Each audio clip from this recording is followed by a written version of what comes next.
may drug addict tayo na presidente. Yan. Ayun ang bakit ako nagkaroon ng kaso ng ICC. Sabi nila, pinapagpatay ko raw yung mga drug user at drug addict. Mabutit na lang, wala na ako sa pwesto, baka kasali ka pa. No, Mr. President, pinilit ninyo kami. Kayo yung sa Bisaya, kinikitoy mo yung Pilipino. You are testing the waters. Not even. You are, pushing to the limits ang pasensya ng Pilipino. Wag na wag mong gawin yan. Wag mong gawin yan, wag mong ituluyan kay magkagulo. Pag hindi namin napilitan kayo sa mga rallies, sa aming mga boses, ang sentimento namin, ako'y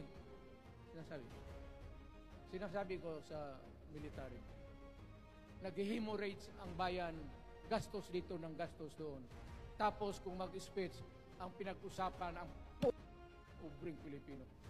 Gastos dito, gastos doon. Mga military, maawa kayo sa bayan. Pag hindi namin kaya, gawin na ninyo. Gawin ninyo, kawawa ang Pilipino. Alam mo, Presidente, tapos mag-parliament, tumatakbo ng assemblyman o congressman niyan si Sandro, tapos ipasok nila sa assembly, gawain nilang prime minister. Yan nga ang sakit ng Pilipino. You want to perpetuate yourself in power at the expense ng buhay ng bayan. Mabuti sana kung bright kayo. Kung drug addict ka lang naman at may asawa kang hungry for power, tapos may isa itong taga Leyte, gusto siyang mag-prime minister at gawin niya itong bongbong, diyan ka lang, ako ang bahala. Ceremonial president ka na lang. Ako na ang magpatakbo ng bayan sa parliament. Yan ang plano nila.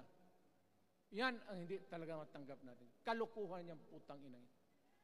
Huwag kayong, alam mo, bakit ako makipag-away ng presidente? Marami siyang sundalo. Kaya natin, kayong pumalag, pero there is always a time for everything. May panahon na ikaw ay sikat. Sa ayaw mo at sa hindi, may panahon ka talagang bababa dyan sa Malacanang. Gaano katagal ka man to hang on to the power, that is for God to decide for the nation. Kami, patayin ninyo, wala na akong silbi. Tapos na ako, naging presidente na ako. Nakatikim na ako ng pag-upo ng silya dyan sa Malacanang.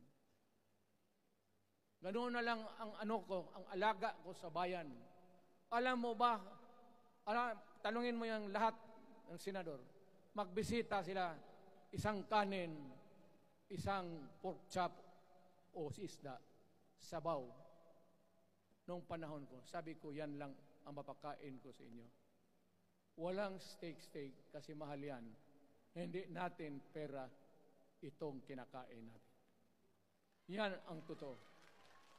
Magtanong kayo ng taga-Malacanang. Hindi ako nang pabibida.